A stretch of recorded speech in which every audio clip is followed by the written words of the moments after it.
لائق صد احترام معزز و مکرم علماء کرام، سادات ذوی احترام، حاضرین محفل، آئیے ہم اور آپ مل کر انتہائی احترام و قدر کے ساتھ حضور سید المرسلین، خاتم الانبیاء، خاتم المعصومین، سید المرسلین، شفیع المذنبین، رحمت للعالمین، راحت العاشقین، صلی اللہ تعالی علیہ وآلہ واصحابہ وبارک وسلم کی بارگاہ میں اپنی غلامی کا ثبوت دیں اور جس طریقے سے میں پڑھا ہوں میرے ساتھ مل کر باادب بآواز بلند نظرانِ محبت پیش کریں۔ الصلاة والسلام علیک یا رسول اللہ، الصلاة والسلام علیک یا حبیب اللہ، الصلاة والسلام علیک یا نبی اللہ، وعلی آلک واصحابک یا نور اللہ،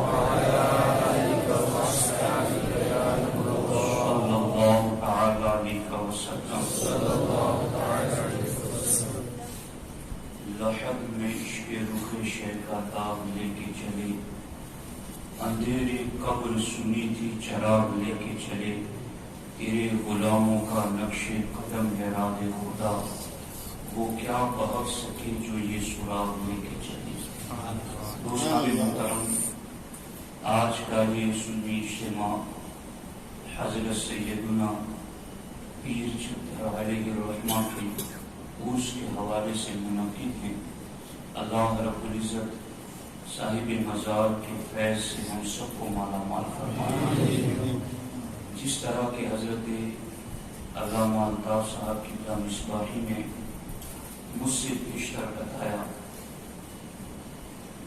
کہ عرس کی تقریبات آج جو کچھ گناہوں کی لپیٹ میں ہیں ان کی اصلاح کی بہت خاص ضرورت ہے، اور میں سمجھتا ہوں اگر پوری دنیا اہل سنت اگر اس بات پر متفق ہو جائے کہ مجدد اعظم امام احمد رضا محدث بریلوی علیہ الرحمہ کی بتائے ہوئے طریقے کے مطابق عرس منائیں تو آج بھی پوری دنیا میں اسلام اور سنیت زندہ ہو سکتی ہے، اور اس کے دور رس نتائج اور فوائد ہمیں نظر آ سکتے ہیں۔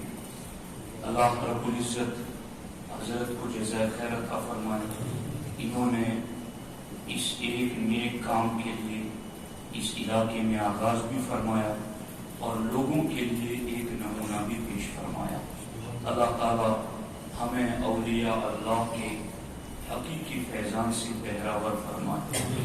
دوستان محترم، میری گفتگو کے 3 اجزاء ہے، 3 پارٹس کی صورت میں آپ کے سامنے گفتگو عرض کروں گا، اور ایک سے ایک اگلا حالات حاضرہ کے اعتبار سے بہت زیادہ ضروری ہے، اس لیے بغیر کسی تمہید کے حدیث پاک کی روشنی میں گفتگو کا آغاز کرتے ہیں۔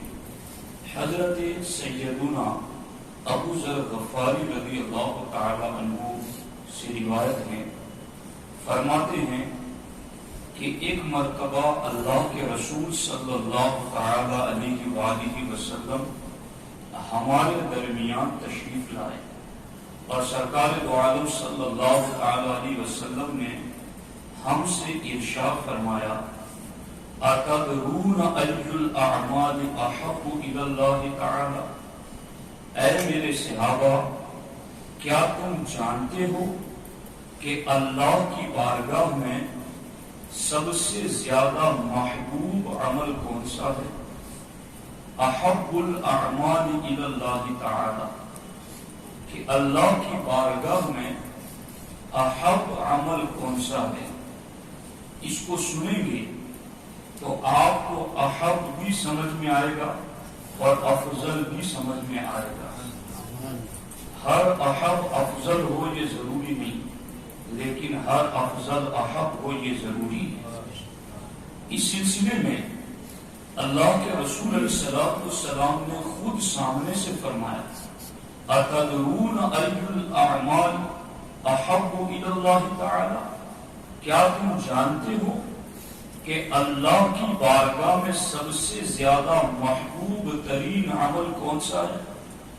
تو صحابہ کرام میں سے ایک نے عرض کیا الصلاۃ، یا رسول اللہ صلی اللہ علیہ وسلم نماز یہ اللہ کی بارگاہ میں محبوب ترین عمل ہے۔ اس کے بعد دوسرے صحابی نے کہا والزکاۃ، یا رسول اللہ صلی اللہ علیہ وسلم اللہ کی بارگاہ میں محبوب ترین عمل زکوٰۃ ہے۔ وقال قائل الجہاد، اور ایک صحابی نے کہا کہ یا رسول اللہ صلی اللہ علیہ وسلم اللہ کی بارگاہ میں سب سے محبوب ترین عمل جہاد ہے۔ ہمارے آقا علیہ الصلوۃ والسلام نے ان تمام کے جوابات سنے اور اس کے بعد آقا علیہ السلام نے ارشاد فرمایا ان احب الاعمال الی اللہ تعالی الحب فی اللہ۔ اللہ کے رسول علیہ السلام نے ارشاد فرمایا کہ تمام اعمال میں اللہ کو سب سے زیادہ محبوب عمل ہے اللہ کے دوستوں سے پیار کرنا۔ صالحین اولیاء اللہ سے پیار کرنا یہ اللہ کی بارگاہ میں سب سے زیادہ محبوب ترین عمل ہے۔ اب یہاں نماز کی اہمیت کا انکار نہیں ہے، زکوٰۃ کی اہمیت کا انکار نہیں ہے، جہاد کی اہمیت کا انکار نہیں ہے، لیکن یہ سارے عمل زکوٰۃ، نماز، جہاد یہ افضل ضرور ہیں، مگر ان کی افضلیت اور اہمیت کے ساتھ ساتھ اللہ کی بارگاہ میں محبوب ترین عمل ولیوں سے پیار کرنا بھی ہے۔ یہاں پر حکیم الامت مفتی احمد یار خان نعیمی علیہ الرحمہ نے بڑی پیاری بات لکھی ہے کہ احب فرمایا، افضل نہ فرمایا، اس لیے کہ افضلیت لازم نہیں۔ دیکھو حضرت علی مرتضیٰ حضور سید المرسلین صلی اللہ علیہ وسلم کو محبوب ترین ہیں، مگر حضرات شیخین حضرت علی رضی اللہ تعالیٰ عنہ سے بالاتفاق افضل ہیں۔ تو یہاں چونکہ وہ ساری حدیثیں جو اللہ کے رسول علیہ السلام نے کہی ہے نا کہ ابھی اس وقت میرے پاس وہ آ کر دسترخوان پر کھائے گا جو مجھے سب سے زیادہ محبوب ہے، اور پھر مولا علی رضی اللہ تعالیٰ عنہ تشریف لائیں، اور یقیناً وہ سرکار دو عالم صلی اللہ علیہ وسلم کے محبوب اور پیارے ہیں، اس میں کوئی دو رائے نہیں۔ مگر اس حدیث کو پڑھ کر کے اگر کوئی افضلیت کا ثبوت نکالنا چاہے تو اجماع امت کا کیا ہوگا؟ تو یاد رکھیں ان کو سمجھانے کے لیے بھی یہ حدیث مستدل ہے کہ یہاں ہمارے نبی علیہ الصلوۃ والسلام نے نماز کی بات پر، زکوٰۃ کی بات پر، جہاد کی بات پر احد ہونے کا سوال مسلسل کیا کہ تم جانتے ہو کہ اللہ کو سب سے زیادہ محبوب عمل کون سا ہے؟ تو اللہ کے ولیوں سے پیار کرنا یہ محبوب عمل ضرور ہے، مگر ساری عبادتوں میں افضل عمل تو نماز ہی ہے، زکوٰۃ ہی ہے، جہاد ہی ہے، مگر ان کے افضل ہونے کے ساتھ ساتھ احب کوئی اور عمل بھی ہو سکتا ہے، کسی اور عمل کے احب ہونے سے کسی اور عمل کی افضلیت کا انکار نہیں ہوتا۔ اسی طریقے سے مولا علی کے احب ہونے سے ابو بکر و عمر کی افضلیت کا انکار نہیں ہو سکتا۔ اب یہاں یہ بات جو ہمارے موضوع سے متعلق ہے کہ جن لوگوں کو ولیوں کے پیار کے حوالے سے کچھ نظر نہیں آتا کہ ولیوں سے پیار کرنا، یہ بھی کہیں لکھا ہے ولیوں سے پیار کرنا، اس کی بھی کوئی دلیل ہے؟ تو یہ باضابطہ حدیث پاک ہیں، مشکات میں موجود ہیں۔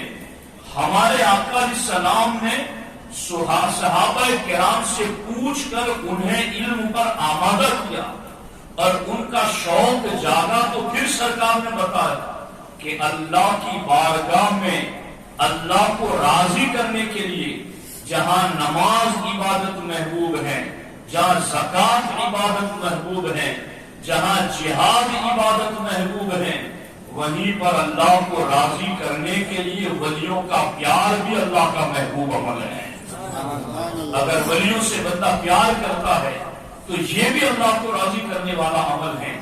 اور اس پر میں آپ کو بتاؤں کہ اگر ایک بندہ اللہ کے ولی سے پیار کرتا ہے تو حقیقت میں وہ خدا سے پیار کرتا ہے۔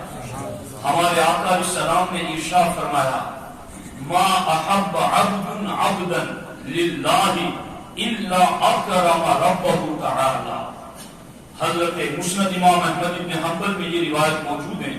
ہمارے آقا علیہ السلام فرماتے ہیں ما احب عبد عبدا، کہ جب بھی کوئی اللہ کا بندہ اللہ کے کسی ولی سے پیار کرتا ہے الا اکرم ربہ، وہ حقیقت میں اپنے خدا کی تعظیم کرتا ہے، وہ حقیقت میں اپنے خدا کا احترام کرتا ہے۔ تو ولیوں سے پیار کرنا یہ اللہ کی بارگاہ کا محبوب عمل بھی ہے، اور ولیوں سے پیار کرنا یہ خدا کی تعظیم بھی ہے۔ اور پھر اگر کوئی اس زاویے سے اور اس اینگل سے خدا سے پیار کرتا ہے تو پھر اس کو کیا مقام ملتا ہے، کیا بلندی ملتی ہے۔ اس سلسلے میں ہمارے آقا حضور سید المرسلین صلی اللہ تعالی علیہ وسلم ارشاد فرماتے ہیں ان فی الجنۃ لعمدا من یاقوت۔ اللہ کے رسول علیہ السلام فرماتے ہیں کہ جنت میں یاقوت کے کچھ ستون ہیں، پیلر ستون، جنت میں یاقوت کے کچھ ستون ہیں، علیہ غرف من زبرجد، اور ان یاقوت کے ستونوں پر زبرجد کے محل بنے ہوئے ہیں۔ ستون یاقوت کے ہیں اور ان پر زبرجد کے موتیوں کے محل بنے ہوئے ہیں۔ لہا ابواب مفتحۃ، اور وہ جو یاقوت کے پیلروں پر زبرجد کے محل بنے ہوئے ہیں، لہا ابواب مفتحۃ، ان محلوں کے دروازے ہر دم کھلے ہوئے ہیں، اور صرف کھلے ہوئے بھی نہیں، تضیء کما یضیء الکوکب الدری، کہ ان دروازوں پر ایسا نور برستا ہے جیسے ستارے چمکتے ہیں۔ یعنی ایک تو جنت خود ایک سونے چاندی کی بنی ہوئی، اور پھر جنت نے بھی اسپیشلسٹ یاقوت کے ستون بنائے، اور یاقوت کے ستونوں پر بھی خاص زبرجد کے محل بنائے، اور زبرجد کے محلوں کے بھی دروازے ہمیشہ کھلے ہوئے، اور تضیء کما یضیء الکوکب الدری، کہ وہ اس طرح چمکتے ہیں جیسے روشن ستارے چمکتے ہیں۔ تو جب یہ تعارف صحابہ کرام نے سنا کہ جنت میں ایسے محل بھی ہیں تو پوچھ لیا یا رسول اللہ صلی اللہ علیہ وسلم من یسکنها، ہمارے آقا باپ یہ بھی تو بتا دیں کہ ان محلوں میں رہے گا کون، ان میں سکونت کسے ملے گی، ان میں کس کو قیام اور ٹھہراؤ ملے گا؟ تو ہمارے آقا علیہ السلام نے ارشاد فرمایا المتحابون فی اللہ، جنت میں یاقوت کے بنے ہوئے پیلروں پر زبرجد کے بنے ہوئے محلوں میں دروازے کھلے ہوئے برستا ہوا ستاروں کا نور، ان میں وہ رہیں گے جو ولیوں سے پیار کرتے ہوں۔ ان میں وہ رہیں گے جو صالحین اولیاء اللہ سے پیار کرتے ہوں گے۔ تو اب آپ اندازہ لگائیں کہ ولیوں سے پیار کرنا یہ کتنی بڑی سعادت ہے، ولیوں سے محبت کرنا یہ کس قدر سعادت مندی ہے۔ اور اب جب یہ مقامات تو جنت میں بالیقین ملیں گے، مگر ایک محبت کرنے والا ایسا ہے جو بیٹھا ہے ہند میں اور جن سے پیار کرتا ہے وہ گنبد خضرا میں آرام فرمائے، بیٹھا ہے ہند میں جن سے پیار وہ کر رہا ہے وہ بغداد میں آرام فرمائے، بیٹھا ہے بلوچ میں جن سے پیار کر رہا ہے وہ اجمیر میں آرام فرمائے۔ پوری دنیا میں پھیلے ہوئے اپنے مختلف علاقوں میں ولیوں سے پیار کرنے والے ایسے خوش نصیب بندوں کے لیے بھی ہمارے آقا حضور سید المرسلین صلی اللہ تعالی علیہ وآلہ وسلم نے ایک مقام پر بشارت دیتے ہوئے ارشاد فرمایا کہ اگر ولی سے پیار کرنے والا ایک مشرق میں ہوگا اور دوسرا مغرب میں ہوگا، اگر اللہ کی رضا کے لیے ولی سے پیار کرتا ہوگا لا جمع اللہ بینہما یوم القیامہ، تو اللہ اس ولی سے پیار کی وجہ سے قیامت کے دن دونوں کو اکٹھے فرما دے گا۔ وہ حشر کے دن اٹھے گا تو ان کے قدموں میں اٹھے گا، حشر کے دن اٹھے گا تو ان کے جوار اور پڑوس میں اٹھے گا، حشر کے دن چلے گا تو ان کے جھنڈے کے سائے تلے چلے گا، حشر کے دن وہ حوض کوثر کی طرف چلے یا میزان عمل کی طرف چلے، وہ جہاں جائے گا المرء مع من احب، وہ ان کے ساتھ ہوگا دنیا میں جس سے پیار کرتا۔ تو ولی سے پیار کرنا کس قدر اس نے بندے کو بلند کر دیا ہے، اور حقیقت میں اہل سنت و جماعت میں یہاں پر آپ کو بشارت بھی دینا چاہتا ہوں، کچھ چیزیں وہ ہیں جو اللہ رب العزت نے ازل سے ہماری قسمت میں لکھنی ہے۔ ایک وہ چیز ہے نا جس کو عالم ارواح کہتے ہیں، جہاں اللہ نے اپنے بارے میں ساری روحوں سے وعدہ لیا تھا الست بربکم، کیا میں تمہارا رب نہیں ہوں، اور جہاں اللہ نے اپنے محبوب علیہ السلام کے حوالے سے نبیوں کی روحوں سے وعدہ لیا تھا کہ جب میرا محبوب آ جائے تو ان کی مدد کرنا اور ان پر ایمان لا، لَتُؤْمِنُنَّ بِهِ وَلَتَنْصُرُنَّ۔ تو وہ ایک عالم ارواح ہے، ایک یہ عالم شہادت عالم دنیا ہے، اور یہاں سے دنیا سے جانے کے بعد ایک عالم آخرت عالم برزخ ہے۔ یہ تین عالم ہیں، حصر اس میں نہیں، یہ تین عالم ہیں۔ ان تینوں عالم کے بارے میں ہمارے نبی علیہ السلام نے ارشاد فرمایا کہ دنیا میں بندہ آ کر کے اسی سے پیار کرتا ہے کہ جس سے عالم ارواح میں اس کی روح پیار کرتی تھی۔ سرکار دو عالم صلی اللہ علیہ وسلم کیا فرماتے؟ الارواح جنود مجندہ۔ سرکار دو عالم صلی اللہ علیہ وسلم فرماتے روحیں یہ لشکروں کی مانند ہیں، جس طرح لشکر جھنڈ کے جھنڈ ساتھ میں رہتے ہیں، سرکار دو عالم صلی اللہ علیہ وسلم فرماتے ہیں یہ روحیں بھی عالم ارواح میں ایک دوسرے کے ساتھ رہتی تھی۔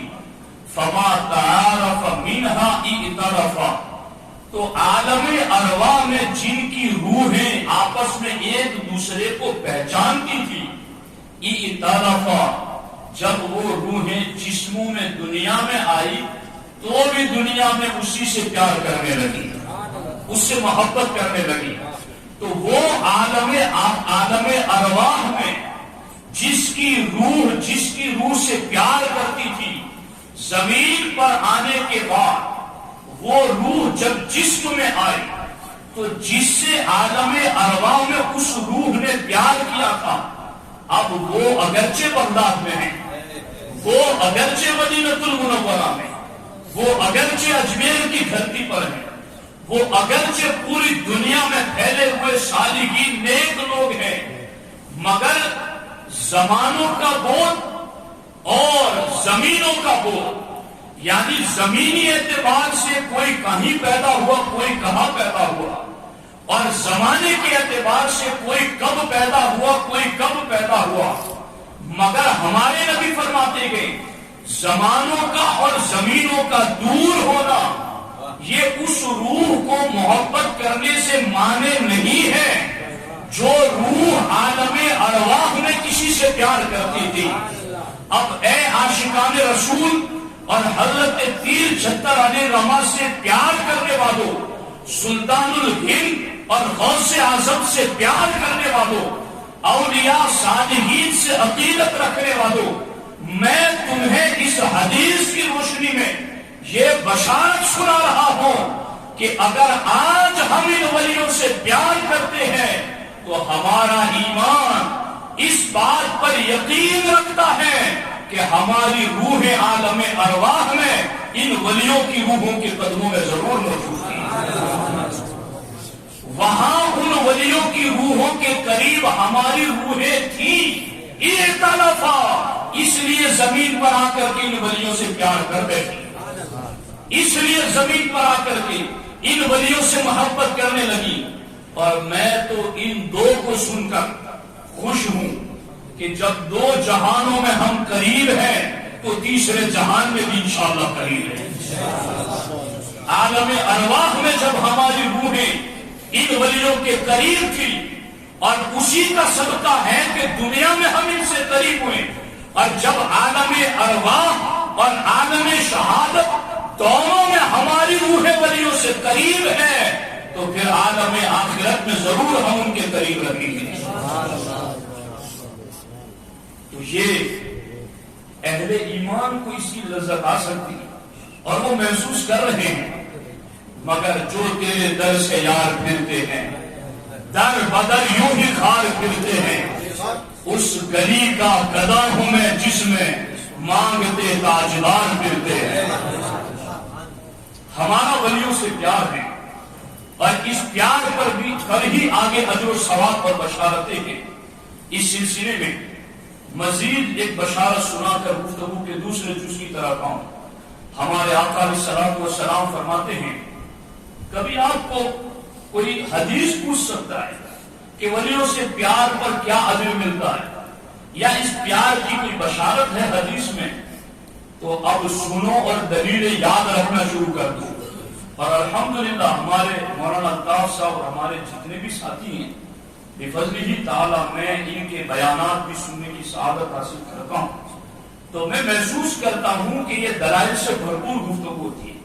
اور میں عوام اہل سنت سے کہتا ہوں کہ تقریر اور بیان ان کا سنو اور وقت وہاں لگاؤ کہ جہاں سیدھی سڑک کی تمہیں رہنمائی دی جائے، جہاں تمہیں سیدھا دلائل سے گفتگو اور بات کی جائے۔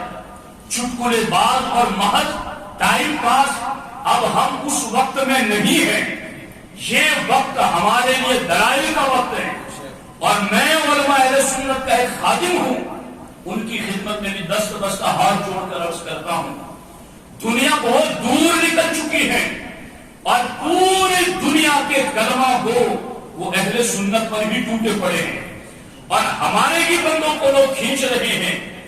ایسے وقت میں اسٹیج بھی اگر علم سے بھرپور نہ رہا اور وہاں ہی عوام کو مواد اور صحیح رہنمائی نہ دی گئی تو آگے یہ مقابلہ کیسے کر سکیں گے؟ یہ علم کا دور ہے، یہ چیلنجز کا دور ہے، اس میں محض باتوں اور حوالوں سے کام نہ چلے گا، یہاں ہمیں دلائل کی بنیاد پر مضبوط قدموں کے ساتھ کھڑا ہونا پڑے گا۔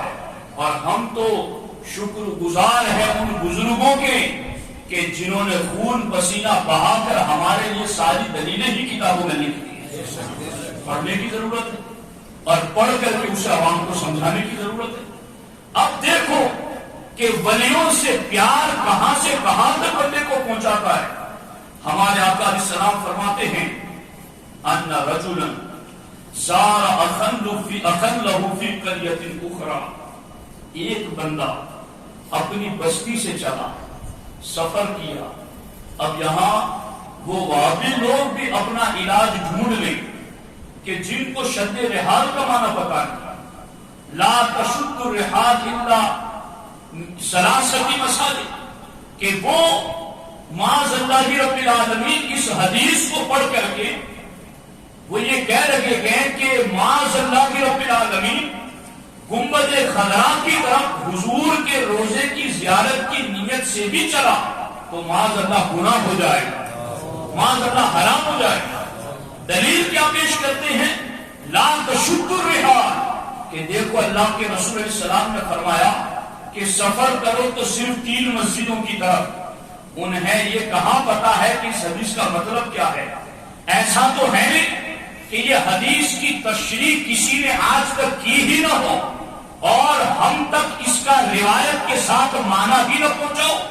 اس کا مطلب یہ ہے کہ ان 3 مسجدوں کے علاوہ مسجد حرام، مسجد نبوی اور مسجد اقصی، ان 3 کے علاوہ کسی اور مسجد کی طرف اجر و ثواب کی بڑھوتری کی نیت سے، لیکن یہاں پر اگر اس سے کوئی یہ معنی مراد لے رہے ہیں کہ اس کا یہ مطلب ہے کہ نبی کی روزے کی زیارت سے چلنا بھی شرک ہے، میں کہتا ہوں پڑھو امام سبکی کو اور شیخ عبدالحق محدث دہلوی کو اور پڑھو امام احمد رضا محدث بریلوی کو۔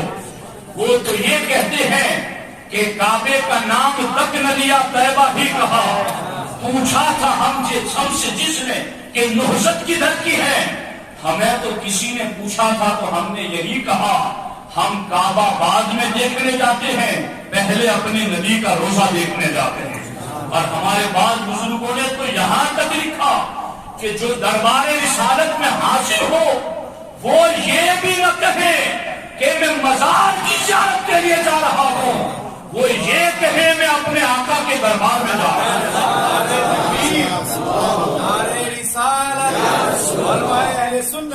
آپ غور فرمائیں، اب ایک نظریہ وہ ہے کہ جہاں یہ بات ہے کہ وہاں کچھ نہیں رکھا، وہاں جانا حرام ہے، وہاں کھڑے رہنا حرام ہے، وہاں آنسو بہانے کی اجازت نہیں ہے، اور دوسری طرف وہ عقیدہ ہے کہ ساری کائنات کا مرکز تو یہاں ہے، فیہ العفاف و فیہ الجود والکرم، یہی تو خزانے ہیں، یہی تو سارا کرم ہے۔ منگتے کا ہاتھ اٹھتے ہی آقا کی دیر تھی، دوری قبول و عرض میں بس ہاتھ بھر کی ہے، یہاں تو اللہ نے سارے خزانے رکھے ہیں۔ ارے خدا سے جب پوچھا گیا تو رب نے کہا وَإِذَا سَأَلَكَ عِبَادِي عَنِّي فَإِنِّي قَرِيبٌ، میرے محبوب میرا پتہ پوچھنے کے لیے جب کوئی تیرے پاس آئے فَإِنِّي قَرِيبٌ، تو کہہ دینا میں قریب ہوں۔ محبوب میری قربت کا پتہ اسے دینا جو پہلے تجھے پوچھنے کے لیے آئے، جو پہلے تیرے در پر آئے۔ اور یہی تو بریلی کے تاجدار نے کہا خدا خدا کا یہی ہے، نہیں اور کوئی مفر مفر، جو وہاں سے ہو یہی آ کے ہو، جو یہاں نہیں وہ وہاں نہیں۔ یہ دربار ہے، یہ بارگاہ ہے۔ تو میں یہ بتانا چاہتا ہوں کہ جنہیں یہ مغالطہ لگا یا جو تجاہل عارفانہ میں مبتلا ہو گئے، خود بخود جاہل بنے اور لوگوں کو جہالت کی وادیوں کی طرف لے گئے، میں ان سے کہنا چاہتا ہوں اگر سرکار کے روزے کی طرف جانا یا اولیاء اللہ کی چوکھٹوں پر حاضری دینے کی نیت سے چلنا اگر یہ شرک ہوتا تو سرکار اس ولی کا کبھی ذکر نہ کرتے حدیث میں جن کے روزے کی زیارت کے لیے ایک بندہ چلا اور سرکار نے اس پر انعام کی خوشخبری بھی سنا۔ ہمارے آقا علیہ السلام نے فرمایا کہ ایک بندہ چلا اپنی بستی سے، کہاں پر؟ فی قریۃ اخری، ایک دوسری بستی کی طرف، ایک دوسرے گاؤں کی طرف۔ اب وہ چل تو چکا، سفر تو کر چکا، لیکن وہ سفر اتنا باکرامت تھا، وہ سفر اتنا عزت و شان والا تھا، فَأَرْسَلَ اللَّهُ عَلَى مَدْرَجَتِهِ مَلَكًا، کہ اللہ نے ولی کی طرف جانے والے رستے پر اس مسافر کے لیے رب نے فرشتہ بھیج دیا کہ اس راستے سے ولی کی چوکھٹ پر جانے والا بندہ نکلا ہوا ہے، اے فرشتے تو اس راستے میں چلا جا. اور فرشتے نے اس جانے والے سے پوچھا این تريد، اے جانے والے کدھر جا رہا ہے؟ فرشتے کو پتا تھا کدھر جا رہا ہے، مگر یہ طریقہ اللہ کی بارگاہ سے یوں مقرر کیا گیا تاکہ بعد میں ولیوں کے مزار پر جانے والوں کے لیے کوئی ثبوت تو ہونا چاہیے، ولیوں کے مزار پر جانے والوں کے لیے کوئی برکت کا حوالہ تو ہونا چاہیے. این تريد، اے جانے والے تو کہاں جا رہا ہے؟ اس نے کہا اريد اخا لی فی هذه القریہ، کہ میں فلاں بستی میں ایک ہستی ہے، اس میں کمال کی مستی ہے اور اس کو دیکھنے کے لیے میری نگاہیں ترستی ہے، بس میں اس ہستی کی زیارت کے لیے جا رہا ہوں. تو اب وہاں جب اس نے یہ کہا کہ میں اس ہستی کی زیارت کے لیے جا رہا ہوں تو فرشتے نے کہا هل لک علیہ من نعمت ترجوها، کیا اس بستی میں رہنے والی ہستی کا تجھ پر کوئی احسان ہے جس کا بدلہ چکانے جا رہا ہو؟ کہا نہیں، کوئی احسان نہیں. دوسری حدیث میں یہ بھی لفظ ہے کیا کوئی خونی رشتہ ہے جس کی وجہ سے جا رہے؟ اس نے کہا کوئی خونی رشتہ نہیں. کہا پھر کوئی کاروباری پارٹنرشپ ہے جس کے لیے جا رہا ہے؟ کہا کوئی کاروباری پارٹنرشپ نہیں. کہا جب خونی رشتہ بھی نہیں، کاروباری شراکت بھی نہیں اور تمہارے اوپر اس کا کوئی احسان بھی نہیں، تو پھر کیوں جا رہے ہو اتنے دور اس کی زیارت کے لیے؟ اس نے کہا لا غیر انی احببتہ فی اللہ، سوائے اس کے میرا کوئی مقصد نہیں کہ میں اللہ کی رضا کے لیے اس سے پیار کرتا ہوں، اللہ کی رضا کے لیے اس سے محبت کرتا ہوں. آج ولی کی چوکھٹ کی طرف چلنے والا بھروچ سے چلے، جمبو سر سے چلے، گجرات سے چلے، ہند سے چلے، کسی بھی ولی کے آستانے پر حاضر دینے کے لیے جب کوئی خوش عقیدہ مسلمان چلے، ان سے کہو کہ اسے بھی ذرا پوچھ کے دے کہ کیا کوئی احسان ہے جس کے لیے جا رہا ہے، کیا کوئی خونی رشتہ ہے جس کے لیے جا رہا ہے، کیا کوئی کاروباری شراکت ہے جس کے لیے جا رہا ہے. تو آج کا سنی بھی وہی جواب دے گا جو صدیوں پہلے اس حدیث والے سنی نے جواب دیا کہ میرا کوئی کاروباری پارٹنرشپ کا تعلق نہیں، میرا کوئی اس سے خونی رشتہ نہیں، میرا کوئی بظاہر اس کا مجھ پر احسان نہیں. کہا پھر کیوں جا رہا ہے؟ تو آج کا سنی بھی غریب نواز کی چوکھٹ پر جانے والے بندہ یہ کہے گا کہ میں سلطان الہند سے پیار اس لیے کرتا ہوں کہ وہ اللہ کے ولی ہیں، اللہ کی رضا کے لیے میں ان سے پیار کرتا ہوں. تو سنو، اللہ کی رضا کے لیے جو ولیوں سے پیار کرتا ہے پھر اس کو کیا انعام ملتا ہے. ہمارے آقا علیہ السلام فرماتے ہیں اس فرشتے نے پوچھا، پوچھنے پر جواب ملا، جواب پر اس فرشتے نے کہا انی رسول اللہ الیک بان اللہ قد احبک کما احببتہ فیہ، میں کوئی انسان نہیں، میں اللہ کا بھیجا ہوا فرشتہ ہوں اور تجھے یہ بتانے کے لیے آیا ہوں کہ تو نے اللہ کی رضا کے لیے ولی سے پیار کیا، اللہ نے تجھے اپنا محبوب بنا لیا. تو نے ولی سے پیار کیا اللہ کی رضا کے لیے تو اللہ نے تجھے اپنا محبوب بنا لیا. اللہ کا محبوب بننے کا آسان راستہ ہے ولیوں سے پیار کرنا. پر یہ تو آج کا چھوٹے دماغ والا بندہ بھی جانتا ہے کہ کسی کی نگاہ میں عزیز بننا چاہتے ہو تو اس کے بیٹے سے محبت کرو، اس کا کوئی قریبی ہو اس کی نظر میں محبوب بن جاؤ، اور اس کی نظر میں محبوب بنو گے تو اس کا جو بڑا ہے اس کی نظر میں خود بخود محبوب بن جاؤ گے. اللہ نے فرمایا یہ سارے ولی میرے دوست ہیں، جو ان سے پیار کرتا ہے میں اس پیار کرنے والے سے پیار کرتا ہوں. کتنی بڑی بشارت ہے. ولیوں کا پیار چونکہ بہت قیمتی ہیں، اللہ نے اس لیے، چونکہ عورتیں جب 1 لیٹر دودھ بھی رکھنا چاہتی ہیں تو برتن کو 3 مرتبہ مانجتی ہیں، کہ کہیں دوپہر ہوتے ہوتے دودھ پھٹ نہ جائے، خراب نہ ہو جائے، تو گندے برتن میں 1 لیٹر دودھ نہیں رکھا جاتا، تو گندے سینوں میں ولیوں کا پیار بھی نہیں رکھا جاتا۔ ولیوں کے پاک پیار کے لیے سنیوں کے پاک سینوں کی ضرورت ہے، اور اللہ نے سنیوں کے پاک سینوں میں ولیوں کا پاک پیار رکھا ہے۔ یہ سعادت مندی ہماری کہ ہم ولیوں سے پیار کرتے ہیں۔ تو ساتھیوں، یہ گفتگو کا ایک حصہ یہاں پر، اب چونکہ اس پر تفصیل گفتگو ہے، لیکن ہمیں وقت کے اعتبار سے ولیوں کا پیار بھی سننا ہے اور ولیوں کا پیغام بھی سننا ہے، ان کی زندگی کا ہمارے لیے کیا لائق ہے عمل تھا وہ بھی ہم نے سننا ہے۔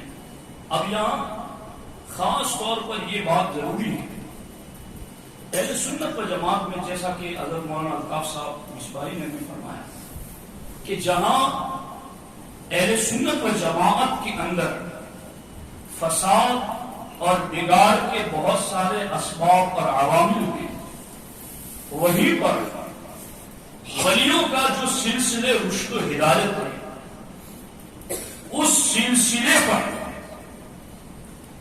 ان کی رشد و ہدایت والی مسند پر براجمان یہ کون ہو سکتا ہے، اور اس کے لیے کتابوں میں کیا تعلیمات موجود ہیں؟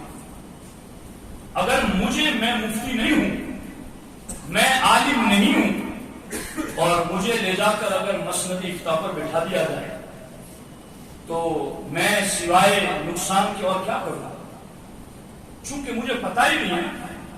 اور یہ جہالت بڑی خطرناک چیز ہے، آنکھ کس کے ندانت و بدانت کے بدا در جہل مرکب عبد الدہر بمان، کہ ایک تو بندہ جہالت میں ہے اور پھر اپنی جہالت کو علم سمجھتا ہے، اور اس کے لیے بہت خاص طور پر سننا، اور یہ بڑی کڑوی باتیں ہیں۔ اگر ہمیں اہل سنت کے عقائد و نظریات اور اہل سنت کی آنے والی نسلوں کی حفاظت مقصود نہ ہوتی تو ہم یہ بول کر کے اپنے سر دشمنی نہ موڑ لیتے، مگر ہمیں کوئی مسئلہ نہیں کہ کوئی ہمیں کیا کہے گا اور کیا نہیں کہے گا۔ ہم اس بات کے پابند ہیں کہ جو داتا گنج بخش نے لکھا کشف المحجوب میں، وہ ہم پڑھ کر کے سنائیں گے۔ وہ جو لکھا امام ابو القاسم بن عبد الکریم بن حوازن القشیری نے رسائل قشیریہ میں، ہم وہ پڑھ کر کے قوم کو ضرور سنائیں گے۔ جو لکھا شیخ ابو طالب مکی نے قوت القلوب میں، ہم وہ قوم کو پڑھ کر ضرور سنائیں گے۔ جو ہم نے بزرگان دین کے تصوف طریقت اور ان کی سجادگی اور جانشینی کو پڑھا ہے، ہم وہ پڑھ کر کے قوم کو سنائیں گے، تاکہ اس قوم کو پتہ چلے کہ اگر کوئی ایسے بگڑے ہوئے لوگوں کا حوالہ دے کر سنیت کو تانا دیتا ہے اور تمہیں کوئی مس گائیڈ کرنا چاہتا ہے تو انہیں بتانا، اگر کوئی غلط راہ پر چلتا ہے تو اس میں اہل سنت کا کوئی نقصان نہیں ہے۔ اہل سنت اپنے عقائد کی بنیاد پر مضبوط ہے، اہل سنت اپنے نظریات کی بنیاد پر مضبوط ہے، اہل سنت اپنے مستحکم دلائل کی بنیاد پر مضبوط ہے۔ اس لیے وہ دلائل، وہ حالات، وہ قواعد کیا ہیں وہ میں آپ کی خدمت میں عرض کرنا چاہتا ہوں۔ اب یہ اولیاء اللہ کا مشن، آپ میں سے ہر بندہ اس بات کو جانتا ہے کہ یہ سلطان الہند سرکار غریب نواز رضی اللہ تعالیٰ عنہ نے 90 لاکھ لوگوں کو دولت ایمان سے مشرف کیا۔ ہر بندہ اس بات کو جانتا ہے۔ اور اولیاء اللہ میں سے آپ کسی بھی ولی کی تعریف پڑھیں، آپ کو ہر ولی کی زندگی میں یہ نظر آئے کہ ولی فلاں علاقے میں پہنچے اور لوگوں میں ایمان آ گیا، ولی اللہ فلاں علاقے میں گئے اور کفر چھٹ گیا، ایمان کا نور آ گیا۔ تو ولیوں کا کام ہی یہ ہے کہ لوگوں کو کفر کے اندھیرے سے نکالے اور ایمان کے نور کی طرف لائے۔ اب چونکہ جہاں کفر کا اندھیرا چھانٹنا ہو اور ایمان کا نور لانا ہو تو اس کے لیے بنیادی چیز ہے علم دین کا ہونا. اس کے لیے بنیادی چیز ہے علم کا ہونا. علم نہیں ہوگا تو بے علم شخص شیطان کے ہاتھ میں ایسا ہے جیسے نکیل ڈالا ہوا اونٹ چھوٹے بچے کے ہاتھ میں. نکیل ڈال دے اونٹ کے، چھوٹے بچے کو پکڑا دیا. چھوٹے بچے کی طاقت اونٹ کے سامنے کچھ نہیں، ایک لات مارے تو اس کو ختم کر دے. مگر چونکہ نکیل ڈالی ہوئی ہے نا، اب وہ اس کے تابع ہو گیا. تو صوفیاء کرام فرماتے ہیں بے علم شخص شیطان کے ہاتھ میں ویسے ہی چلا جاتا ہے جیسا کہ نکیل ڈالا ہوا اونٹ بچے کے ہاتھ میں چلا جاتا ہے. اور اس سلسلے میں سب سے پہلے بات پیران پیر کے کلام سے کروں. پیران پیر روشن ضمیر سیدنا الشیخ عبد القادر الجیلانی رضی اللہ تعالی عنہ فرماتے ہیں اللہ اکبر اللہ اکبر اللہ اکبر. پیران پیر فرماتے ہیں اذا لم يكن في الشيخ 5 فوائد فهو دجال يقود الى الجهل. اللہ فرماتے جب تک کسی شیخ میں 5 خصائل اور 5 خوبیاں موجود نہ ہو. یہ میرے لفظ ہوتے تو مجھے خوف ہوتا، جرأت نہ کرتا میں بولنے کا. مگر اب ان باتوں کا انکار کون کرے؟ یہ تو اس ولی کا کلام ہے جو گردن پہ قدم رکھ دے تو رب ولی بنا دے. کون انکار؟ کون یہ کہے کہ میں نہیں مانتا؟ نہیں کیسے مانے گا؟ مولانا صاحب میں نے ابھی 2 کتابیں لکھی اسی کو، ابھی ایک انشاءاللہ آج چھپ گئی، مطلب PDF بن چکی ہے. ایک تو میں نے جو لکھ چکا ہوں وہ یہ ہے افضل السلاسل سلسلہ کا، کہ تمام روحانی سلسلوں میں سب سے افضل سلسلہ غوث پاک کا دلائل کے ساتھ. اور دوسرا جو ابھی آج PDF بن چکا ہے وہ ہے قدم آنا تیرا، کہ غوث پاک کا قدم ہر ولی کی گردن پر ہے، جن کا سلسلہ سارے سلسلوں سے افضل اور جن کا قدم ہر ولی کی گردن پر. اس کا مطلب ہی ہے کہ ان کا حکم ماننا ہر ولی اور ہر سلسلے پر لازم ہے. انہی کی بات ذکر کروں، کوئی سرتابی نہ کر سکے، کوئی سر نہ پھیر سکے. اب دیکھو یہاں پر غوث پاک فرماتے اذا لم يكن في الشيخ 5 فوائد، جب شیخ طریقت میں 5 عادتیں نہ ہو فهو دجال، وہ دھوکہ دینے والا ہے. يقود الى الجهل، وہ جہالت کی طرف بلانے والا ہے. اگر یہ 5 عادتیں اس میں نہ ہوگی تو پہلی عادت غوث پاک فرماتے ہیں علیم باحکام الشریعت ظاہرا، وہ ظاہر میں احکام شریعت کا عالم ہو. ظاہر میں احکام شریعت کا عالم ہو. ایک بندے کی تقریر ابھی میں نے سنی تھی، پھر میں نے ان کے رد میں کتاب بھی لکھی، اور میں نے چونکہ ان کی اصلاح مقصود تھی تو میں نے ہاتھوں ہاتھ ان کو پوچھا اور کسی کو بتایا بھی نہیں، چونکہ ہمارا مقصد تھا کسی کو ذلیل کرنا تو نہیں. مگر انہوں نے علماء ظاہر اور علماء باطن کی قسمیں کی، اور علماء ظاہر کا خوب مذاق اڑایا عوام کے مجمع. میں نے سنا اور الحمدللہ اللہ کے فضل سے میں نے ان کی رہنمائی کے لیے کئی واقعے لکھی اور پھر ہاتھوں ہاتھ ان کو پہنچایا، اور پھر انہیں احساس ہوا کہ ہاں یہ میں نے غلط کیا، تو انہوں نے پھر توبہ بھی کی اور رجوع بھی کیا. اللہ انہیں استقامت نصیب فرمائے. مگر وہ صرف ان کا اکیلا مرض نہیں تھا، وہ کہیں اور سے آیا ہوا تھا، اور یہ مرض آج متعدی ہو چکا ہے. آج جب یہ علماء ان کتابوں کے حوالے دے کر غوث پاک کے فراہمی بتا کر بیان کرتے ہیں تو اب جن کے دھندے مزاروں پر لگے ہوئے ہیں، جن کے کاروباروں کی دکانیں سجی ہوئی ہیں، پھر وہ کیا کہتے ہیں پھر وہ ان علماء کو کہتے ہیں یہ ظاہری علماء ہیں اور ہم لوگ باطنی علماء ہیں. جی اعلیٰ حضرت فرماتے ہیں اللہ کی ذات سے تعلق رکھنے والے علم کی 5 قسمیں ہیں. اعلیٰ حضرت فرماتے ہیں اس میں آخری علم اللہ کی ذات و صفت کا اور پہلا علم احکام شریعت کا. اعلیٰ حضرت فرماتے ہیں جسے پہلے علم کا پتہ نہیں وہ 5ویں کی بات کیسے کرتا ہے. جسے پہلی سیڑھی کا پتہ نہیں وہ 5ویں کی بات کیوں کر رہا ہے. اور میں مولانا الطاف صاحب آج آپ کی موجودگی میں آپ کے توسل سے یہ بات بھی عرض کر دیتا ہوں. ایک مقرر صاحب نے اور ایک واقعہ بیان کیا تو مفتی صاحب نے مجھ سے رابطہ کیا. میں نے کہا اب آپ ہی تو ان سے رابطہ کر کے بتا دیں کہ ان کی اصلاح کر دیں. آپ قاضی کی مفتی کی میں چھوٹا شخص ہوں, میرے نام کی وجہ سے کہیں حق سے انکار پر اس کا نفس اسے آمادہ نہ کرے. تو میں نے کہا کہ آپ ہی رابطہ کریں. انہوں نے آگے سے جواب لکھ کے بھیجا کہ یہ افسوس ہے کہ علامہ ارشد القادری نے اس کو لالہ زار میں کیوں لکھا.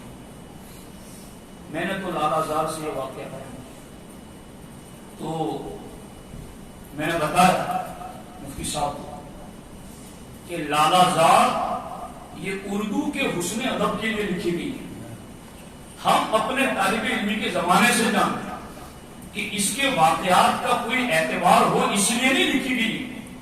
اس کو حسن ادب کے لیے اردو ادب کا نکھار کیسے پیدا ہو بس اس حسن کے لیے لکھی گئی ہے. لیکن اگر مقرر صاحب یہ بات دلیل کے طور پر پیش کر رہے ہیں کہ چونکہ علامہ ارشد القادری نے لکھا ہے اس لیے یہ دلیل ہے, تو میں یہ کہتا ہوں کیا قرآن میں لکھی ہوئی ہر آیت کو تم دلیل بناؤ گے؟ قرآن میں کئی آیتیں ایسی تو ہیں جو منسوخ الحکم ہے کہ قرآن میں بھی کئی آیتیں ایسی ہیں جو واجب التلاوت ہے, یعنی جن کی تلاوت ضرور ہے, وہ قرآن ہے, مگر ان آیتوں کا حکم آج باقی نہیں. ان طرح کا خیرن الوصیۃ للوالدین والی آیت وہ حکم منسوخ ہیں. یوصیکم اللہ فی اولادکم للذکر مثل حظ الانثیین کی آیت کے بعد وہ حکم منسوخ ہو چکا. مفتی سلیم صاحب تشریف فرمائیں کہ وہ حکم منسوخ ہو چکا. تو کیا کوئی جو جواب دیا گیا مجھے کہ یہ علامہ ارشد القادری نے لکھا ہے تو میں نے بیان کر دیا, اب کوئی اٹھ کر کے یہ کہے کہ وہ ان طرح کا خیرن الوصیۃ والی آیت پڑھ کر کے وراثت کا حکم سنائے اور کہے کہ یہ قرآن میں لکھا ہے اس لیے میں نے بیان کر دیا. کوئی اٹھ کر کے یہ کہے بخاری میں بھی تو کئی موضوع حدیث ہے, کئی ہمارے مسلک سے علاوہ شواذ مالکی حنبلی کی مستدل حدیثیں ہیں, تو کیا بخاری کی حدیثیں پڑھ کر کے کل آپ یہ کہو گے کہ یہ چونکہ امام بخاری نے افسوس سے کیوں لکھ دیا؟ ارے خدا کے بندوں, کچھ جرح و تعدیل بھی تو ہوا کرتا ہے. لکھنے والا تو لکھتا ہے پر لکھنے والوں میں کئی حاکم اللیل بھی ہیں کہ جنہیں رات کے اندھیرے میں لکڑیاں چننے والا کہا گیا کہ انہوں نے ان کا کام تھا حدیث کا جمع کرنا, ان کا کام تھا واقعات کو بکھرے ہوئے ایک لڑی میں پیرو دینا. اب آگے تمہارا کام ہے کہ اس سے چھانٹو کہ کون صحیح ہے کون ضعیف ہے, کون صحیح ہے کون غلط ہے, کسے بیان کرنا کسے نہیں بیان کرنا. یہ ساری غلطیاں انہیں لگتی ہیں غوث پاک کے حکم کے مطابق جو مسند ارشاد پر تو بیٹھے ہوتے ہیں مگر علم ظاہر کو نہیں جانتے. اب ایسے لوگوں کی جب ہم پکڑ دھکڑ کرتے ہیں انہیں متوجہ کرتے ہیں تو وہ پھر ہمارے سامنے یہی باتیں آتی ہیں کیا کہ یہ ظاہری علماء ہے. جی یہ ظاہری علماء ہے, یہ ظاہری علماء ہے. میں کہتا ہوں کہ قرآن کے علم کو تم ظاہری علم کہہ رہے ہو. قرآن سے بڑھ کر کے روحانیت اور باطنیت کا علم ہے کہاں؟ حدیث سے بڑھ کر کے باطن کا علم کہاں ہے؟ تو یہ تقسیم کسی نے کی تھی اور ہم نے اس کا جواب دیا تھا، مگر یہاں غوث پاک کہہ رہے ہیں کہ اذا لم یکن فی الشیخ خمس فوائد، مسئلہ ارشاد پر بیٹھنے والا ہر بندہ سوچ لے اور غور کر لے کہ یہ 5 خوبیاں اس کے اندر ہے یا نہیں۔ میرا حکم ہوتا تو بے شک میرے منہ پر مار دینا، مگر یہ حکم ہے غوث پاک کا، جن کا سلسلہ بھی افضل، جن کا قدم بھی افضل، جن کا حکم بھی افضل، جن کا فرمان بھی افضل، کوئی سرتابی نہ کر سکے۔ جس نے پہچاننے میں تھوڑی سی غلطی کی اور یہ کہا غوث پاک کا قدم میرے سر پر نہیں، فوراً ولایت چھین لی۔ کوئی جرأت نہ کرے میری بات سننے کے بعد کہ نہیں ہم غوث پاک کی بات نہیں مانتے۔ مولانا الطاف صاحب کیا ادب ہے جس پہ حمایت کا حکم چاہتے ہیں۔ یہ شعر ہم اس لیے بھی پڑھتے ہیں کہ اے علماء اہل سنت ہمیں کوئی خوف نہیں ہے، اس لیے کہ ہماری پشت پر غوث پاک کا قدم ہے، ہماری حمایت پر غوث پاک کی تعلیمات ہے، ہمارے سروں پر غوث پاک کا قدم بھی ہے، ان کا دست کرم بھی ہے۔ اور یہ ان کی رہنمائی نہ ہوتی تو ہم گرے پڑے بندے ان باتوں کے کرنے کی ایسے لوگوں کے سامنے جرأت نہ کر سکتے۔ غوث پاک فرماتے خمس فوائد، 5 عادتیں اپناؤ پھر مسند ارشاد پر بیٹھو۔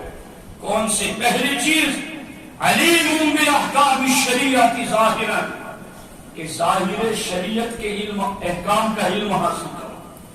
پھر غوث پاک کہتے ہیں پھر جاؤ وَيَبْحَثُ عَنْ عِلْمِ الْحَقِيقَةِ عَنْ أَصْلِهِ، اس کے بعد علم حقیقت اور باطن کی طرف جاؤ جی۔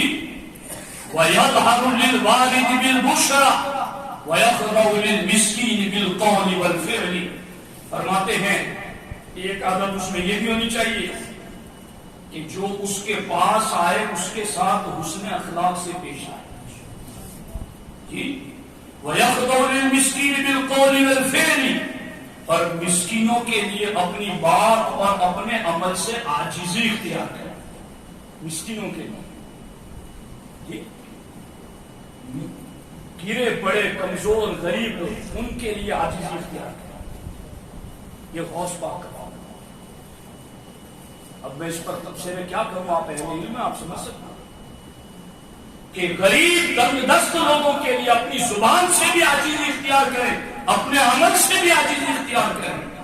فَذَاكَ هُوَ الشَّيْخُ الْمُعَظَّمُ قَدْرُهُ، غوث پاک فرماتے ہیں اگر وہ ایسا ہے تو وہ عظمت و شان والا شیخ طریقت ہے۔ علیم باحکام الحرام من الحل، کہ وہ حلال اور حرام کے احکام کو جانتا۔ تو یہ غوث پاک کا فرمان۔ اب اس پر میں امام اہل سنت کی بات آپ کی خدمت میں عرض کرنا چاہتا ہوں کہ امام محمد رضا محدث بریلوی رضی اللہ عنہ نے اس مقام پر جو تعریف کی ہے، آپ نے سلاسل طریقت کے لیے آپ نے کہا ہے کہ پیر کے لیے کتنی شرطیں ہونا ضروری ہیں، پیر کے لیے کتنی شرائط ہونا ضروری ہے۔ تو امام محمد رضا محدث بریلوی علیہ الرحمہ نے پہلی شرط جو لکھی ہے وہ آپ نے یہ لکھی ہے کہ اتنا علم ہو کہ وہ ضروریات کے مسائل کتابوں سے نکال سکے۔ اور میں مفتی صاحب کی توجہ سے یہ بات عرض کروں کہ میں نے بعض کتابوں میں یہ پڑھا ہے کہ وہ جو ضروریات کی کتابوں سے ضروریات کے مسائل نکال سکے وہ گجراتی اور اردو کتابیں نہیں، وہ عربی کتابوں سے ہے نا، کہ وہ عربی کتابوں سے ضروریات کے مسائل نکال سکے۔ اور اس سلسلے میں آج چونکہ مولانا الطاف صاحب نے مجھے اجازت دی ہے تو میں آج کچھ پردے ہٹاؤں گا اور میں اپنے سلسلہ طریقت کے امام سرخیل حضرت سیدنا اوحد الدین قدوۃ الکبریٰ غوث العالم میر سید اشرف جہانگیر سمنانی رضی اللہ عنہ، یہ ہمارے سلسلے طریقت کے امام ہیں. تو میں ان کی بعض باتیں بھی آج کے اس جلسے میں نقل کرنا چاہتا ہوں. سب سے پہلی چیز آپ یہ یاد رکھیں کہ غوث پاک نے بھی کہا کہ رشد و ہدایت کی مسلک پر وہ بیٹھے گا جو عالم ہو. اور اعلیٰ حضرت نے بھی یہ لکھا کہ طریقت کی شناوری کے لیے ضروری ہے کہ اس کے پاس دین کا علم ہو، شریعت کا علم ہو. اور اس سلسلے میں اعلیٰ حضرت امام اہل سنت ارشاد فرماتے ہیں کہ ان علوم کا سیکھنا، توجہ رکھ لو، ان علوم کا سیکھنا جن کی طرف انسان بالفعل اپنے دین میں محتاج ہے. بالفعل کا مطلب فی الحال، یعنی انسان کو اپنے دین کے لیے فی الحال جتنا سیکھنا ضروری ہے، محتاج ہے. اعلیٰ حضرت فرماتے ہیں ان کا عام و اشمل و اعلیٰ و اکمل و اہم و اجل علم اصول عقائد. یعنی آدمی کو اپنا دین بچانے کے لیے جتنا علم حاصل کرنا ضروری ہے، اعلیٰ حضرت فرماتے ان میں سب سے پہلے نمبر پر علم اصول عقائد، کہ عقائد کے اصول کا علم حاصل کرے. یہ ضروری علم میں بھی ضروری ہے، جن کے اعتقاد سے آدمی مسلمان سنی المذہب ہوتا ہے اور انکار اور مخالفت سے کافر یا بدعتی والعیاذ باللہ کی کہانی. تو سب سے پہلی چیز، اب اس میں حکم شریعت کا یہ ہے کل من اشتغل بشیء یفرض علیہ علمہ، کہ بندہ جس کام میں مشغول ہو اس کا علم حاصل کرنا اس پر فرض ہے. ایک کاروبار کرنے والا تو اس پر کاروبار کے مسائل سیکھنا فرض ہے. ایک بندہ مزدوری کر رہا تو اس پر مزدوری کا علم حاصل کرنا فرض ہے. جو جس ڈپارٹمنٹ اور جس شعبے میں جڑا ہوا ہے اس کو اس شعبے کا علم حاصل کرنا فرض عین ہے. توجہ آپ کی. اور اس پر میں آپ کو حوالے میں عرض کرتا ہی چلوں تاکہ آپ کو مزید پختگی حاصل ہو جائے. فتاوی شامی کے اندر یہ عبارت لکھی ہوئی ہے، فرض علی کل مکلف و مکلفۃ تعلم علم الوضوء والغسل والصلاة والصوم وعلم الزکاة لمن له نصاب والحج لمن وجب علیہ والبیوع علی التجار. فرماتے ہیں کہ مسلمان عاقل بالغ ہیں تو اس پر پاکی پلیدی کے، غسل کے، وضو کے، نماز کے مسائل کا علم حاصل کرنا فرض ہے. تو ضروری ہے سیکھے. فرماتے رمضان کا مہینہ ہے تو روزوں کے مسائل سیکھنا اس پر فرض ہے. صاحب نصاب ہو جائے تو زکات کے مسائل سیکھنا فرض ہے. اگر کوئی کاروباری ہے تو اس پر تجارت کے مسائل سیکھنا فرض ہے. خدا کے بندو، جو ایک ڈپارٹمنٹ سے لگا ہوا ہے اس سے اس ڈپارٹمنٹ کا علم حاصل کرنا فرض عین ہے. جو مرشد طریقت ایسا ہے کہ ہزاروں ڈپارٹمنٹ سے جڑے ہوئے اس کے زیر سایہ ہے، اس سے ان کو رہنمائی ملنے والی ہے، تو اس کا علم حاصل کرنا کتنا ضروری ہے، اس کا پڑھنا اور ظاہر شریعت کے احکام جاننا کتنا زیادہ ضروری ہے.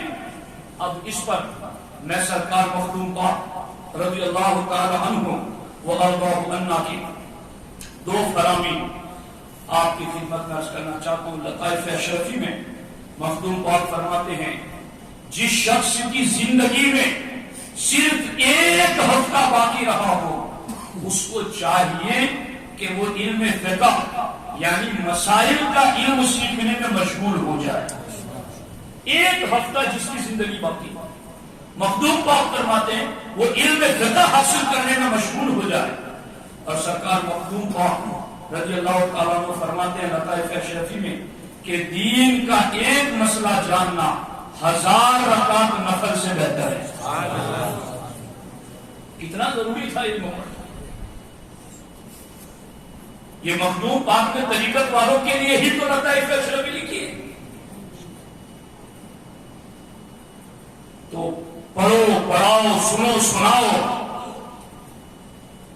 اور اب اس پر میں مخدوم پاک نے یہ تو کہا نا کہ ایک ہفتہ بھی زندگی کا باقی ہو تو مسائل کا علم حاصل کیجیے.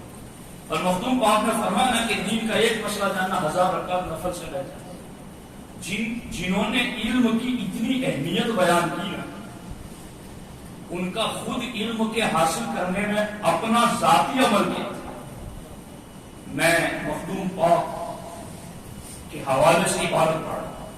مخدوم پاک خود فرماتے این فقیر مدت 30 سال در تحت قبہ نیل ہوں و زیر گنبد گردوں پرکار وار گرویدہ و ملازمت اکابر روزگار رسیدہ و از بزم نعمت جرعہ کشیدہ.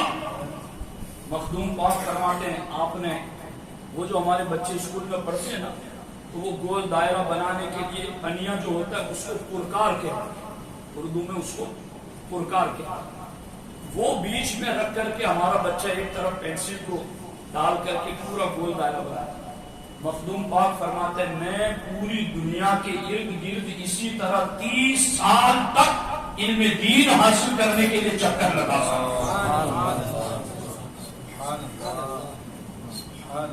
30 مدت 30 سال 30 سال تک جس طرح تم گھماتے ہو، مخدوم پاک کہتے ہیں میں 30 سال تک بملازمت اکابر روزگار بڑے بڑے محدثین فقہا علماء صوفیاء صالحین ان کی خدمتوں میں بیٹھ کر کے کیا کرتا رہا؟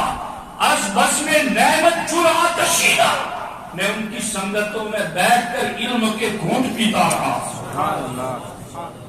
30 سال کوئی دانا دے سکے گا مخدوم پاک کو کہ ظاہری نم پڑھنے والے یہ ہے ولی اور یہ ہے ولیوں کی شیخیت اور یہ ہے ان کی مسند ارشاد. مخدوم پاک رضی اللہ تعالیٰ عنہ 30 سال اور یہ پڑھنے کے بعد 30 سال تک پرکار وار گردش کرنے کے بعد آپ پہنچے اوچ کی سرزمین پر ملتان میں. سیدنا مخدوم جلال الدین جہانیہ جہاں گشت رحمۃ اللہ علیہ جو اپنے وقت کے غوث تھے ان کی خدمت میں پہنچے تو اتنا علم تو آپ نے پڑھا ہی پڑھا 30 سال تک کا. جب جلال الدین جہانیہ جہاں گشت رضی اللہ تعالیٰ عنہ کی خدمت میں پہنچے صبح کے وقت، تو جلال الملت نے مخدوم پاک کو سینے سے لگایا اور سینے سے لگا کر کہا کہ مجھے 400 رجال الغیب سے 400 علماء راسخین سے جو باطنی علم ملا ہے سید اشرف میں تمہیں عطا کر رہا ہوں.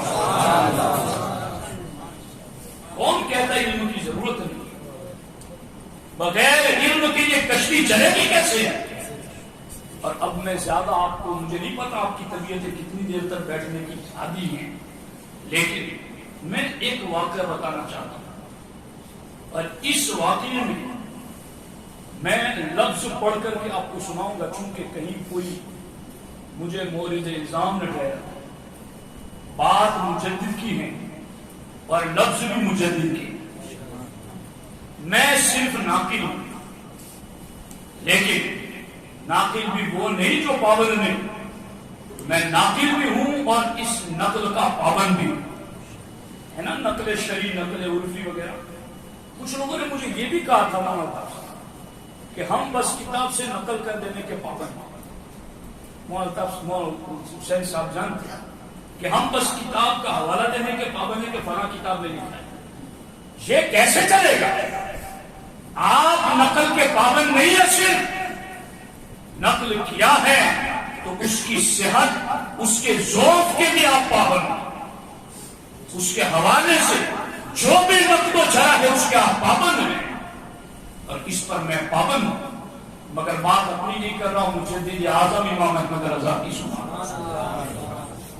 اور اس پر یہ بہت اہم ترین بات ہے، اس کو آپ دھیان سے سنیے. اور اس پر میرے پاس ایک حدیث بھی ہے اور اس کو میں اگر وقت رہا تو اس واقعے کے بعد سناؤں گا، دیکھیے سرکار اعلیٰ حضرت فتح رضویہ شریف میں لکھتے ہیں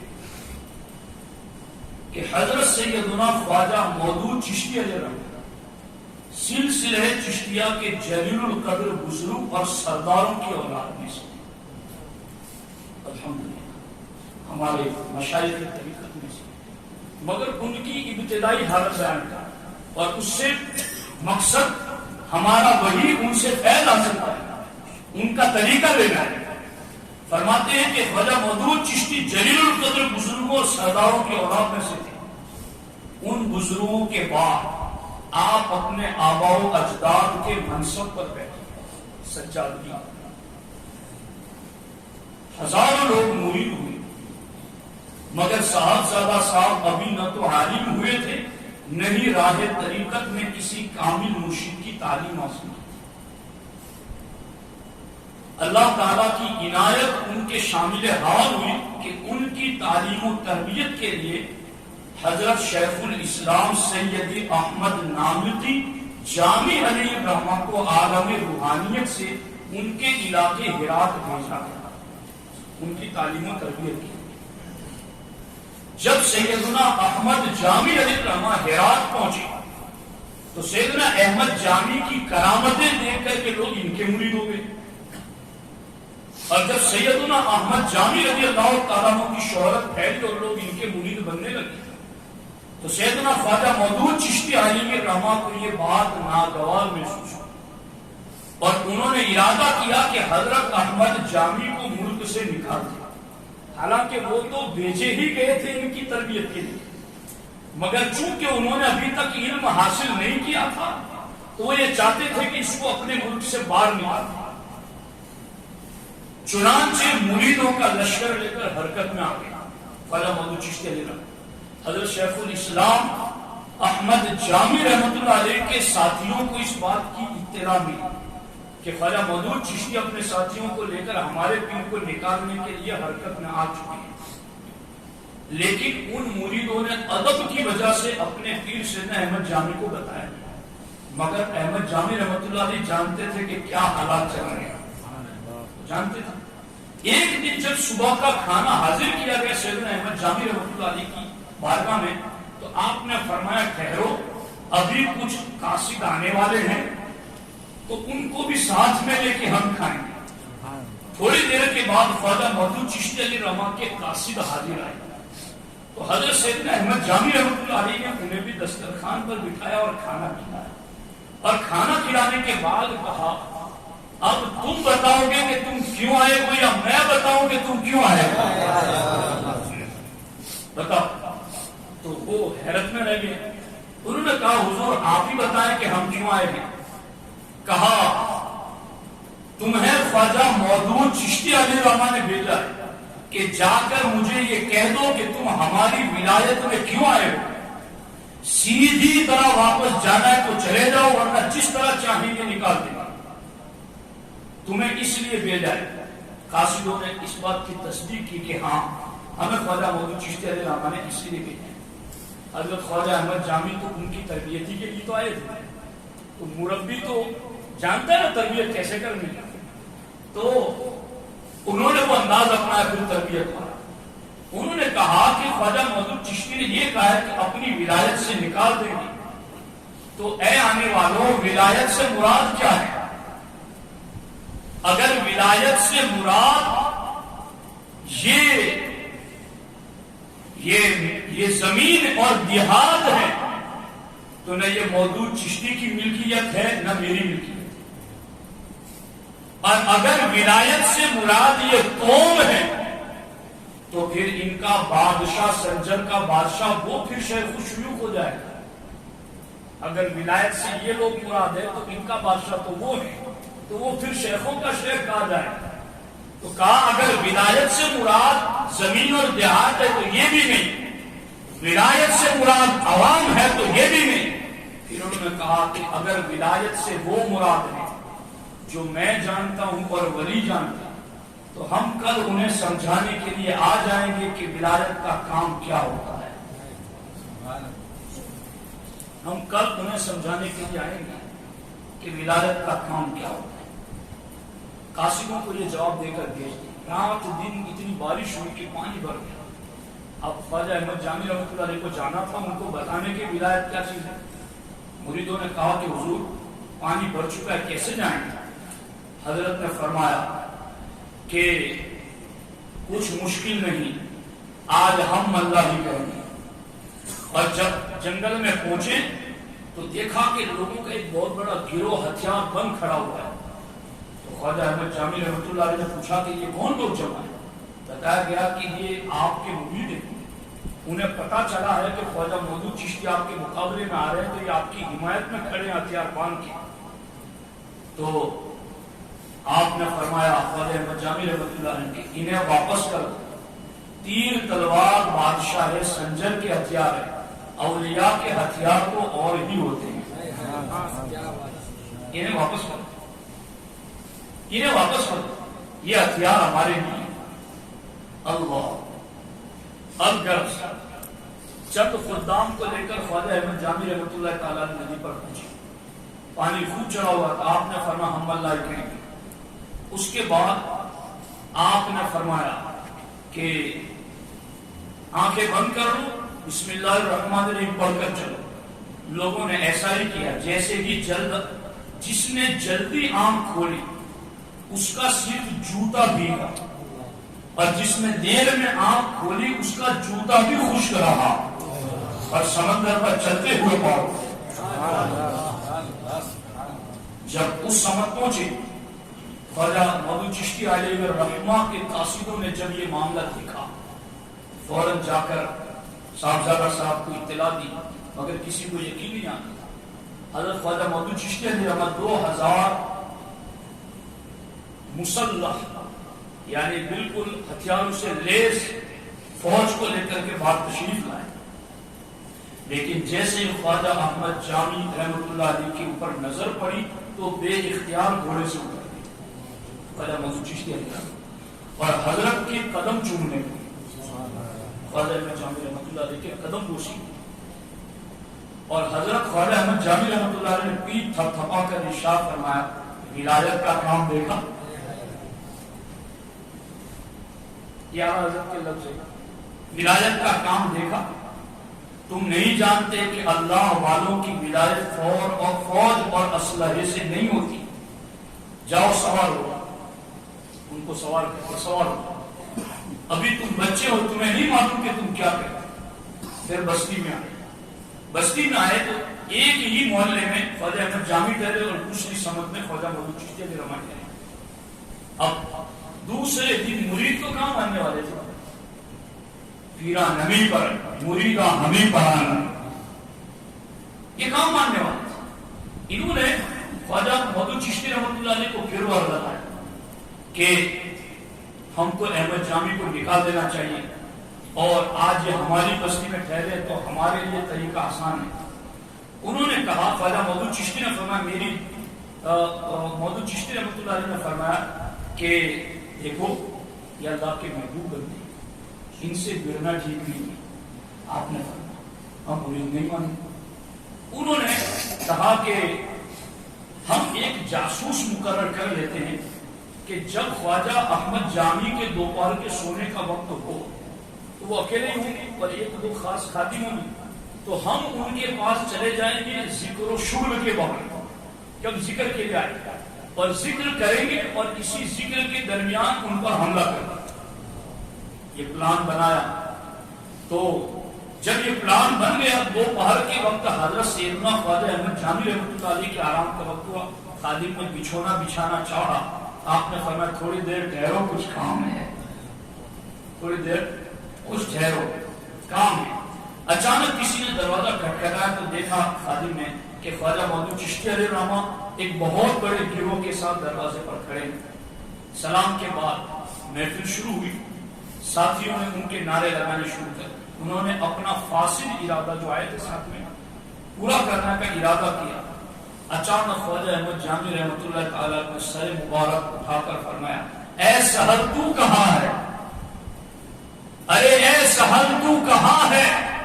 سہل نام کے ایک بزرگ شہر سرخس کے رہنے والے تھے، اتنے دور، وہاں حضرت کے آواز دیتے ہی وہ فوراً حاضر ہو گئے، اور ایک نعرہ اتنے زور سے انہوں نے وہاں لگایا حضرت سہل نے کہ جتنے آئے تھے نا سب اپنی جوتیاں اور پگڑیاں چھوڑ کے بھاگ گئے، ایک حضرت خواجہ مودود چشتی رہ گئے۔ کیا طریقہ تھا، جن کو ہٹانا تھا انہیں ہٹا دیا، جن کی تربیت کے لیے آئے تھے انہیں رکھ لیا، باقی سب بھاگ کھڑے ہوئے، اور یہ خواجہ مودود چشتی علیہ رحمہ بیٹھے رہے۔ خواجہ مودود چشتی رحمۃ اللہ تعالی علیہ کی طرف حضرت متوجہ ہوئے اور نہایت شرمندگی کے ساتھ کھڑے ہوئے معافی مانگی، اور اس کیا حضور آپ جانتے ہیں کہ فساد میری مرضی نہیں تھی۔ آپ نے فرمایا تم سچ کہتے ہو، مگر تم ساتھ کیوں آئے؟ تو عرض کیا کہ مجھے معاف کر۔ آپ نے فرمایا میں نے معاف کر دیا، آئے تھے تربیت کے لیے، میں نے معاف کر دیا۔ اب ان لوگوں کو بلاؤ جو بھاگ گئے ہیں پگڑیاں جوتیاں چھوڑ کر، انہیں بلاؤ اور خدمت گار مقرر کرو، اور 3 دن تک تم بھی یہاں ٹھہرو، اب 3 دن تک ہم تمہاری تربیت کریں گے، ٹھہرو یہاں۔ حضرت خواجہ مودود چشتی نے ایسا ہی کیا۔ اس کے بعد خواجہ مودود رحمۃ اللہ تعالی نے حاضر ہو کر 3 دن گزر گئے نا، تو 3 بس اب واقعہ ختم ہونے والا ہے، فکر نہ کریں۔ وہ جب خواجہ مودود چشتی رحمۃ اللہ تعالی علیہ نے 3 دن ختم کیے تو عرض کیا خواجہ احمد جامی علیہ رحمہ کی خدمت میں حاضر ہو کر کہ جو آپ کا حکم تھا میں نے پورا کر دیا، اب مزید میرے لیے کیا کرنا؟ میری گفتگو کی جان ہے یہ۔ حضرت سیدنا احمد جامی جو حیران بھیجا گیا سلسلے چشت اہل بہشت کے فرد کی تربیت کے لیے، ساری کچھ ولایت نظارے دکھانے کے بعد اخیر میں انہوں نے جب پوچھا کہ اب میرے لیے کیا حکم ہے، تو خواجہ احمد جامی رحمۃ اللہ علیہ نے فرمایا مصلح ایک طرف رکھو اور پہلے جا کر علم پڑھو کہ بے علم ظاہر شیطان کا مسخرہ ہے۔ مصلح ایک طرف جاؤ، پہلے جا کر کی بغیر علم کی عبادت کرنے والا شیطان کا کھلونا ہے۔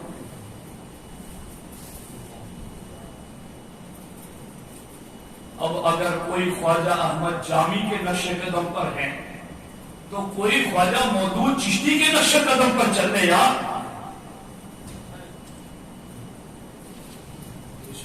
دونوں ہی تو ہمارے بزرگ ہیں اور دونوں ہی کا تو نقش قدم ہمارے لیے ہدایت ہے۔ کیوں نہیں بزرگوں کی سیرت پڑھی جاتی اور اس کو عمل میں لایا جاتا؟ خواجہ حضرت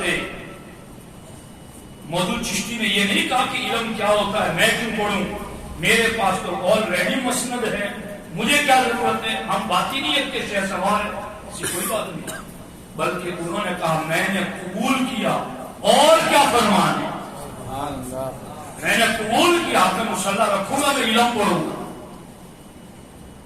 تو اور کیا فرمان ہے؟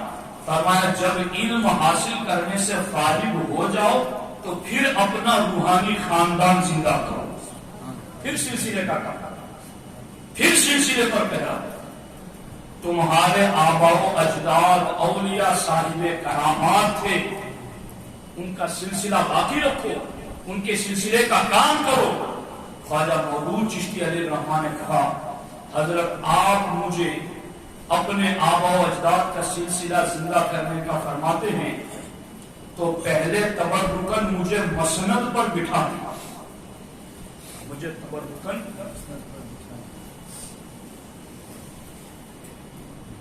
میں اس پر بہت سوچ رہا ہوں، کاش میرے دل میں جو ہے میں بول بھی ہوں آپ کو سنا۔ یہ مجدد کے دربار اور ہمارے سلسلے اشرفیہ کے مجدد اعلیٰ حضرت علی حسین اشرفی میاں علیہ رحمہ فرماتے جو میرا مسلک جاننا چاہے وہ بریلی کے امام احمد رضا کی کتابوں کو، میرا مسلک وہی ہے جو ان کی کتاب میں، یہ انہی کی کتاب کی بات ہے۔ خواجہ احمد جامی نے پہلے تو کہا مصلی ایک طرف رکھو، یعنی صرف عبادت ہی مت کرتے رہو، پہلے علم بھی پڑھو۔ کہا حضور آپ کا حکم مان لیا، اب کیا فرمانے؟ کہا پھر سلسلے کو زندہ کرو، تمہارے آبا و اجداد ولی تھے۔ کہا حضور آپ مجھے تبرکن مسند پر تو بٹھا دیں، اب مسند پر بٹھانے والوں کے لیے طریقہ ہے کہ مسند پر کسے بٹھایا جائے اور مسند پر کیسے بٹھایا جائے۔ خواجہ مودود چشتی علیہ الرحمہ نے کہا مجھے تبرکن مسند پر تو بٹھا دے۔ تو آپ نے خواجہ احمد جامی رحمۃ اللہ تعالیٰ علیہ نے فرمایا آ گیا، یہ آ گیا۔ حضرت خواجہ احمد جامی رحمۃ اللہ علیہ نے ہاتھ پکڑ کر اپنی مسند کے کنارے پر بٹھایا، مسند کے اوپر نہیں، مسند کے کنارے پر بٹھایا اور فرمایا تمہیں مسند پر بٹھاتا ہوں بشرطے کہ تم عالم بنو۔ تم نے تبرک پر بیٹھنے کی بات کی تو میں نے مسند کے کنارے تمہیں بٹھا دیا، مگر تمہیں اتنی مسند پر بھی بٹھاتا ہوں ایک شرط پر کہ تم عالم بنو، بشرطے کہ تم عالم بنو، بشرطے کہ تم عالم بنو، بشرطے کہ تم عالم بنو۔ 3 مرتبہ فرمایا، 3 مرتبہ۔ حضرت خواجہ مودود چشتی علیہ الرحمہ رضی اللہ تعالی عنہ وارضاہ، اللہ ان کے مزار پر کروڑوں رحمتیں نازل فرمائے۔ یہ ولیوں کو بعض طریقوں سے اسی لیے گزارا جاتا ہے کہ بعد والے طریقت والوں کو طریقہ مل جائے، ورنہ ولیوں کی نسل میں ہونا یہ کوئی کم شرف کی بات ہے۔ مگر ان کو بھی اس طریقے سے اگر نہ گزارا جاتا تو آج اس طریق پر چلنے والے اصحاب طریقت کو طریقہ کہاں سے ملتا؟ تو دیکھو فرمایا تمہیں مسند پر بٹھاتا ہوں بشرطے کہ تمہاری بنے۔ 3 مرتبہ فرمایا۔ حضرت خواجہ مودود رحمۃ اللہ علیہ 3 دن اور حاضر رہے، فیض و برکات لیے، نوازشیں حاصل کی، پھر علم حاصل کرنے کے لیے بلخ تشریف لے گئے، بخارا تشریف لے گئے اور 4 سال تک علوم دینیہ حاصل کرتے رہے، یہاں تک کہ کامل ماہر ہو گئے۔ اور ہر شہر میں حضرت خواجہ مودود چشتی رحمۃ اللہ علیہ کی پھر کرامات ظاہر ہونے لگی، پھر علاقے چشت میں پہنچی اور مریدوں کی تربیت میں مشغول ہو گئی۔ مختلف جگہوں سے لوگ حاضر خدمت ہوئے اور حضرت کی برکتوں سے معرفت کی دولت اور ولایت کا مرتبہ حاصل کیا۔